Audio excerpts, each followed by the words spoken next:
Most people only know the RMS Queen Mary for her ghosts, but before the hauntings, the scare attractions, and the YouTubers running around in the dark, the ship survived multiple lives in her decades of service. She carried the rich and famous across the Atlantic in Art Deco luxury, before transporting scores of soldiers and prisoners of war through dangerous waters. She accidentally sliced through a Royal Navy cruiser, killing hundreds, and not long after was mere inches away from capsizing and being lost forever. The real history of the Queen Mary is stranger, darker, and far more dangerous than most people realise. No wonder she is said to be haunted. But what really happened on board the Queen Mary before she found her retirement home in California? Before the shadow figures and the disembodied voices and that unsettling feeling like you're not alone?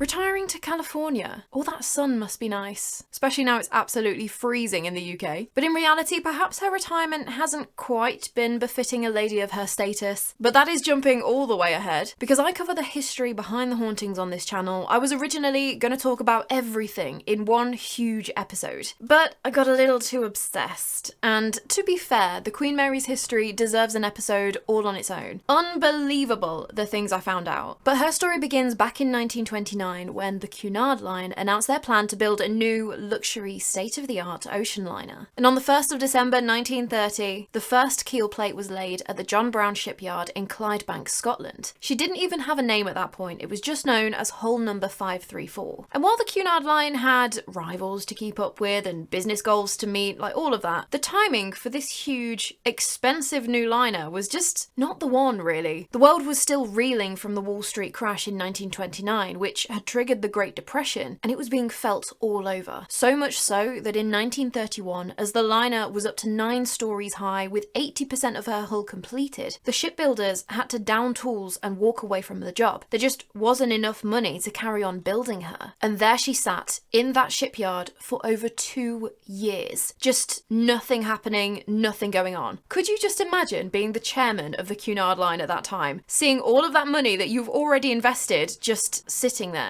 That has got to have been a really tense time. Thankfully, in April 1934, work was able to resume on the ship, but it wasn't all just plain sailing. That was really bad nautical wordplay, just low-hanging fruit there, Claire. Basically, the money didn't just magically appear and everything was sunshine and rainbows. The Cunard Line had applied to the government for a loan to bail them out, get 534 over the line and out onto the water making money, and the government agreed, but on one condition. You need to play nicely with your sworn enemy, the White Star Line. Okay, sworn enemy is a bit strong, but literally, the White Star Line, who were still struggling after the loss of the Titanic in 1912, they also needed help, but historically, they were Cunard's biggest rivals. So the solution for the government to help both of these companies was that they had to merge. And so in May 1934, that is exactly what they did to become the Cunard White Star Line Limited. But with the ship herself, 534, tragedy struck the month after that, when on the 5th of June, a 54-year-old construction worker called Malcolm Aiken fell 15 feet from the scaffolding and died. Shipyards are obviously a dangerous place to be. Accidents weren't exactly rare, but still, losing your life that way, not too long after work had just started back up again, it's just horrific. But the build pressed on, they had a ship to finish. And as she took shape, piece by piece, it was soon time to think about that all-important decision. And with the way that she did get her name, there was a bit of a story behind that. It was originally said that the Cunard Line had wanted to call her the Victoria, which fit with their own naming trends of choosing names ending with "ia." Bosnia, Bothnia, Bactria, Bantria, Corinthia, Franconia, like, I could go on and on, you get the idea. But as they wanted to use the name of a monarch, Queen Victoria, they needed royal blessing, and so off they went to the king at the time, George V. Please, Your Majesty, we would like to honour your grandmother and name our new ship after her. Seems like an easy yes, you would have thought. However, the conversation didn't quite go like that. The story goes that they asked the king whether they could name their ship after, quote, England's greatest queen. King George was said to have been delighted. They absolutely had his blessing, enthusiastically responding with, "My wife will be delighted that you are naming the ship after her." His wife being the queen consort, Queen Mary. Yeah, Your Majesty, that's exactly who we were talking about, of course, Queen Mary. And so apparently that is the story of how hull number 534 came to be named the Queen Mary. And this story was actually confirmed by Cunard chairman Sir Percy Bates, who told the story to Washington Post editor Felix Morley in 1936. Just straight up, yeah, that is what happened, although he added the condition that Felix couldn't print the story until after Percy had died. Just don't reveal that I said that in my lifetime, please. By 1936, the Queen Mary was ready for the Atlantic, and on the 27th of May, she set sail on her maiden voyage from Southampton to France, where she picked up extra passengers before heading over to New York City. After costing £3.5 million to build, about 200 million in today's money, she was just as luxurious as people were expecting, with a fully stocked library, a squash court, 2 swimming pools, and even dedicated kennels for passengers' dogs who would be walked by crew members every day. And her maiden voyage went just fine, no major problems to report. Unfortunately, the same could not be said for that return journey. When she was on her way back to the UK from New York, the first fatality on board happened. At 2:30 in the morning on the 8th of June 1936, one of the crew, an Arthur John Francis Golding, was out scrubbing the deck, ready for the passengers for the next day. As he went to get up from where he'd been scrubbing, ready to move to the next patch, he slipped on the wet deck and fell backwards. He suffered a fractured skull that he unfortunately passed away from. Man, all the dangers of working on board an ocean liner, and a simple misstep is what gets you. It's just horrendous. But that, unfortunately, was just the reality. Yeah, it was dangerous, with 47 passengers and crew losing their lives throughout her civilian service. Although, obviously, not all of the fatalities were because of the ship herself. Being out at sea for long periods of time, death is just a natural part of life. And so there were passengers and crew members who passed away from natural causes while on board, including actually her first captain, just 5 months after her maiden voyage, 5 months into his new command. In October 1936, Sir Edgar Britton was found collapsed in his cabin on board. She was still docked at Southampton at that point, due to leave for another voyage to New York in 2 hours. They were getting ready to go, but they rushed the captain to a nursing home where he passed away a few hours later from a stroke. Obviously, this delayed the Queen Mary's departure, and she set sail the day afterwards instead, with her flags at half-mast in honour of her late captain. For 3 more years, she went on to transport passengers across the Atlantic in style and sophistication, on a sliding scale depending on your class, of course. She even snagged the Blue Riband in 1938, which made her, for a brief period of time, officially the fastest liner on the Atlantic. That ship could move, getting you across the pond for your holidays, your business, or your new life overseas, all very exciting. But all of that would change in September 1939. While she was still out at sea, World War II in Europe was declared, so as soon as she was docked in New York City and her passengers had disembarked, she was no longer a luxurious ocean liner. Actually, among those passengers on that final civilian voyage was Bob Hope, the actor and comedian. Him and his wife were on board on that last peacetime journey. The Queen Mary was immediately sent down to Sydney, Australia, where they ripped out pretty much everything that made her fancy, including 6 miles of carpet, all of the crystal, the silverware, the posh furniture, you name it, it came out. It was all stripped and packed away into storage, and she was refitted into a troop ship, literally a ship for transporting soldiers. As part of her refit, she was painted entirely grey for camouflage, which led to her being given the nickname the Grey Ghost, which is just entirely appropriate. Not only was the Queen Mary one of the world's largest troop ships, carrying thousands of service members at a time, but as we already know, she was fast. She could outrun torpedoes. Over time, she actually developed so much of a reputation. She was so strategically important to Allied forces with her speed and carrying capacity that Hitler himself was said to have offered a huge reward to anyone who could sink her. If anyone did, they would be rewarded with the Iron Cross Medal plus 1 million Reichsmarks, Germany's currency during the war, which at the time equated to just over 60,000 British pounds or about 250,000 US dollars. Clearly, no one claimed the reward. No one even came close. And the Queen Mary, the Grey Ghost, continued ferrying soldiers to fight, actually breaking the record in 1943 for the largest number of people on one voyage, that's still unbroken to this day, with 16,683 on board. With that amount of people though, that is a lot of bodies in one confined space. And when I say confined, I mean confined. Portholes were welded shut to help with the blackout, and it's not like she had air conditioning, so it got hot hot on board. There was one account from a soldier on the troop ship when she was in the Red Sea that said that by 7:30 in the morning it was already scorching hot. And so we don't have records from that time, but with temperatures possibly reaching into the high 40s Celsius, so many bodies trapped together with nowhere to go, it is suspected that they lost a lot of people to heat exhaustion during this time. Although that number we will never know, the figures never got released. But the most infamous,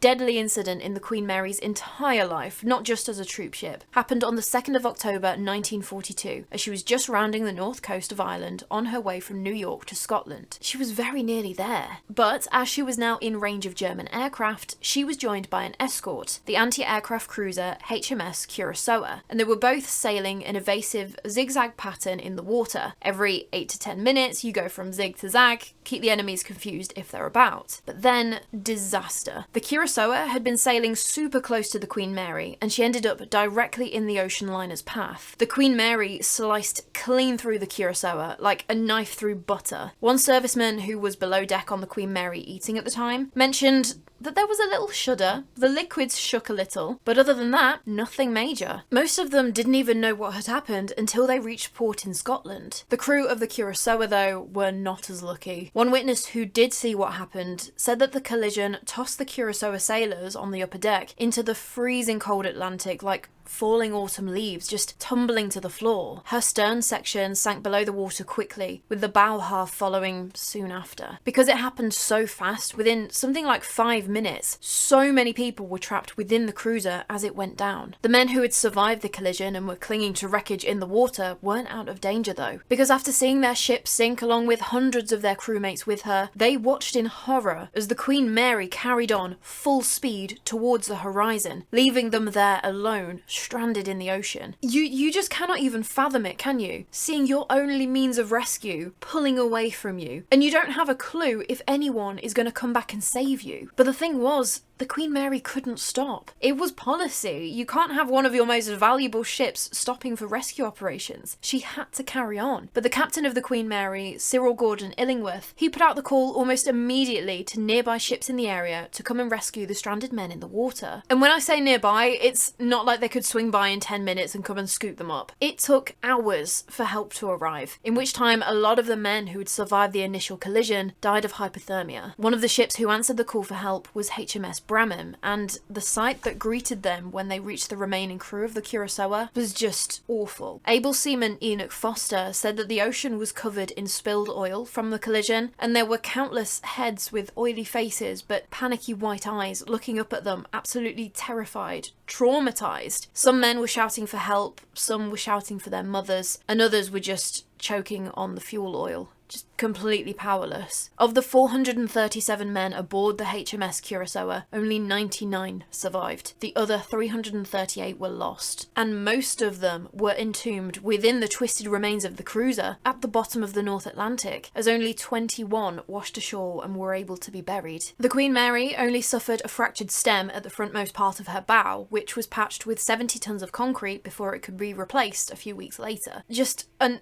utterly terrible tragedy. But there was still a war going on, and so the whole incident was kept a secret. Witnesses weren't allowed to talk about it. Even the families of the men who were killed only knew that their loved ones had been lost at sea. It wasn't until 1945, once the war had ended, where it all started to come out. Then came the inevitable lengthy legal battle as they tried to determine who was at fault for the collision, with Captain Illingworth assuming that the escort ship would give way to the Queen Mary, but Captain Boutward of the Curaçao, who was one of the survivors who'd been rescued from the water, he'd assumed that the faster ship, in this case, the Queen Mary, always gave way to the slower ship, regardless of who was escorting who. So basically, they both assumed that they had right of way, which is just not something you should ever assume. Eventually, the blame was split. The Curaçao was found 2/3 at fault, and the Queen Mary carried 1/3 of the responsibility. Although it was said that Captain Illingworth was haunted by the disaster afterwards and having to leave those men in the water, even though Captain Boutward agreed that you had totally made the right call. A few months after this collision, though, something else happened to the Queen Mary that very narrowly avoided her becoming an entirely different video altogether, and most likely would have never seen the fame that she has now nowadays. Because in December 1942, as she was carrying over 11,000 souls across the Atlantic, she was hit by a massive rogue wave that may have even got up to the height of 92 feet. Thing was absolutely huge. It shattered windows and tore lifeboats loose and caused the ship to roll aggressively, throwing the men on board around. They started putting their life jackets on, thinking that they must have been hit by a torpedo and they were going down. But slowly, the Queen Mary righted herself and carried on. When I tell you, they were so close to that going the other way. Because of the way that she was built, a last-minute design change to the boilers meant that she weighed less under the waterline, and that caused her to roll pretty dramatically, even in the most mild conditions. So much so that she was actually nicknamed Rolling Mary. It happened a lot. So when this rogue wave hit and caused her to roll, it is by no small miracle that she only rolled 52 degrees. And I say only 52, that is still a ridiculous angle for a ship to get to. But basically, if she had gone 3 more degrees, she would have capsized and most, if not everyone, on board would have been killed. I am sure not a single pair of trousers were safe during that particular encounter.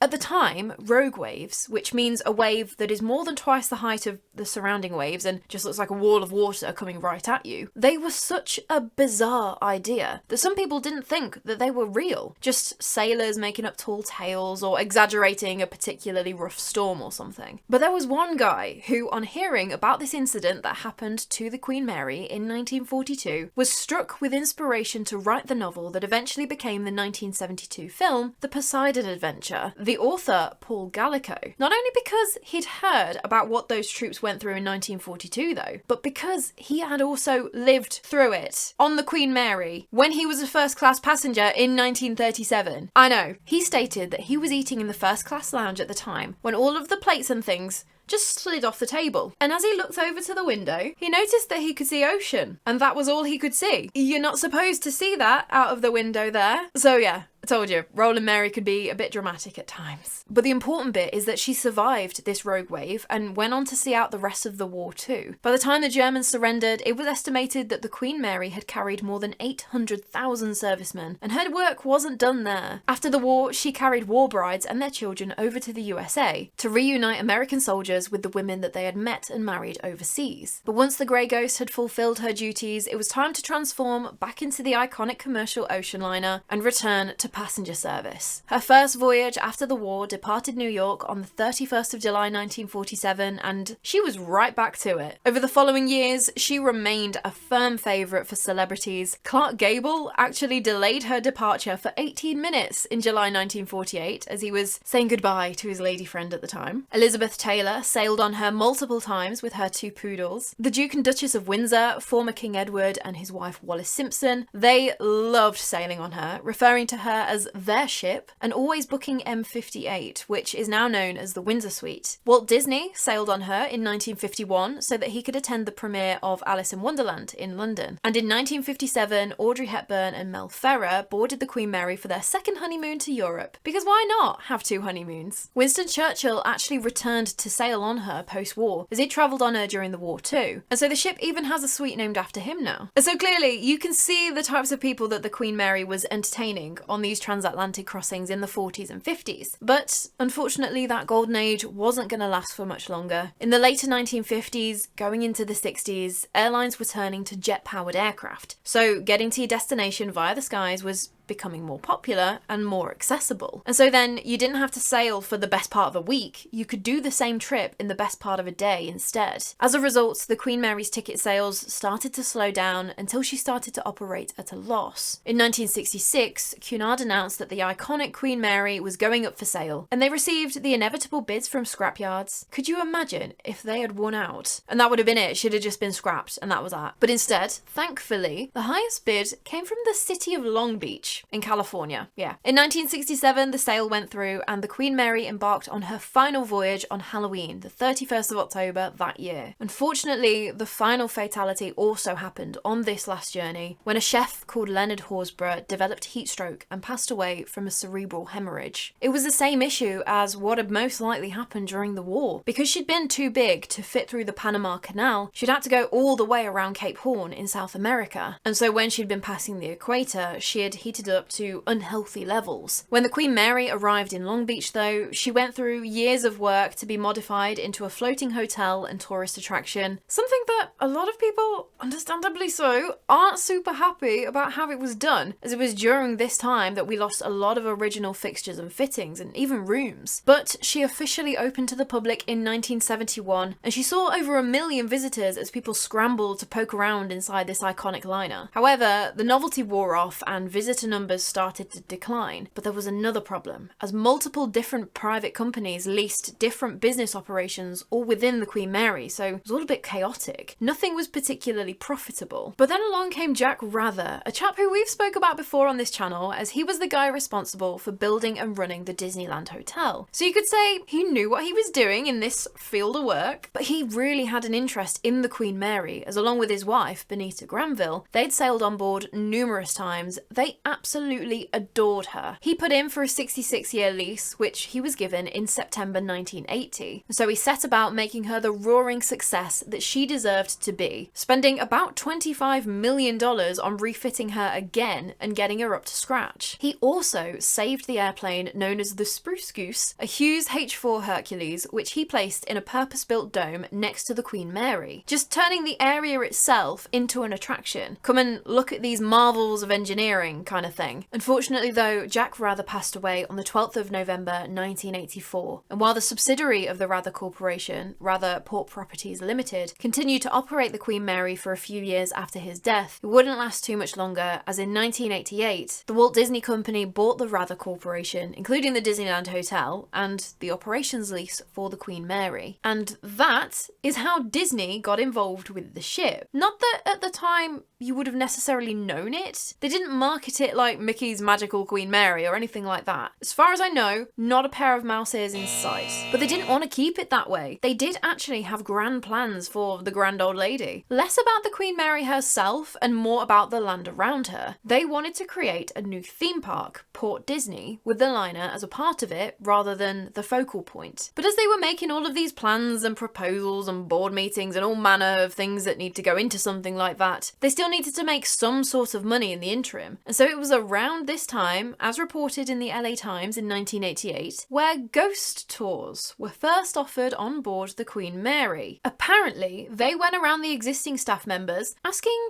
if they'd ever experienced anything, just gathering stories, when before, there doesn't seem to have been much talk of any sort of paranormal. Not forgetting, by that point, she'd been open about 17 years in Long Beach, and reading staff members' accounts from that time, they never heard of anything ghostly. So that's interesting to mention. However, it all fell through when the state regulators rejected Disney's proposal for a theme park. And so after that, they just weren't interested in running this singular attraction, and so they pulled out of the 66-year lease that Rather it got into in 1992. And from then on, just more mayhem ensued, with the Queen Mary's future looking more and more uncertain. Her lease changed hands repeatedly as new companies tried and ultimately failed to make a profit. And all this time, the Queen Mary was literally rotting away where she was moored. The last company to try was Urban Commons, but when they went bust in 2021, there was no one who wanted to touch her, and so she was closed down completely for 3 years. At this point,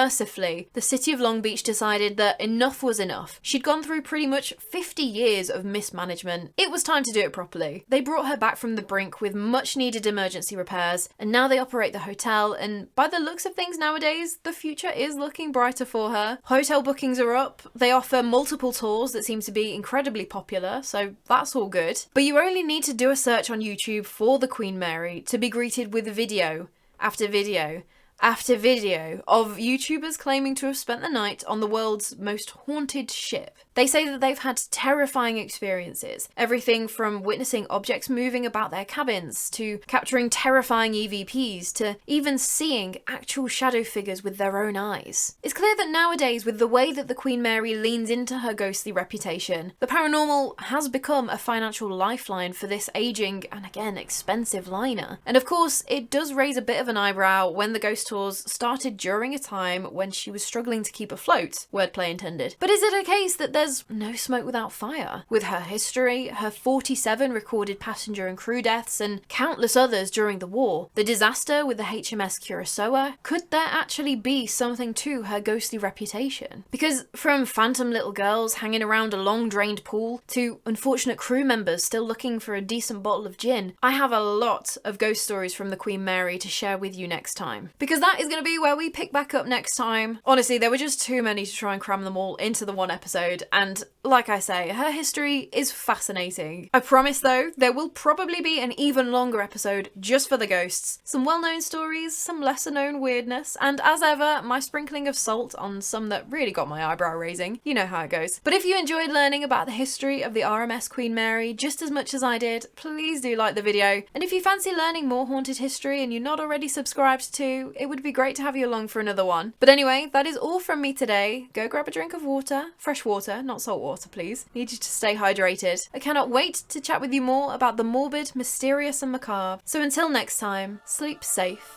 Considering this was supposed to be the shorter of the two episodes, I do tend to go on a little bit, don't I? I just like talking about the history, that's all it is.